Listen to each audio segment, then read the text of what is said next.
Kapamilya, magandang umaga po sa inyong lahat. Ito po si Father J-Boy at tayo na po at magkape at pandasal. Naranasan nyo na bang mainis dahil ang nais mong bilhin sa grocery store ay hindi mo mahanap? Nalaman mo na lang, iba na palang balot kaya hindi mo nakita.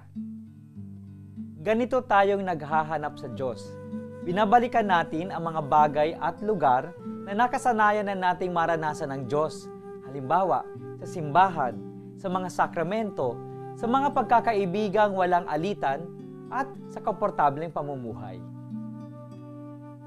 Ngunit makikita mo ba ang Diyos sa iba't ibang lalagyan?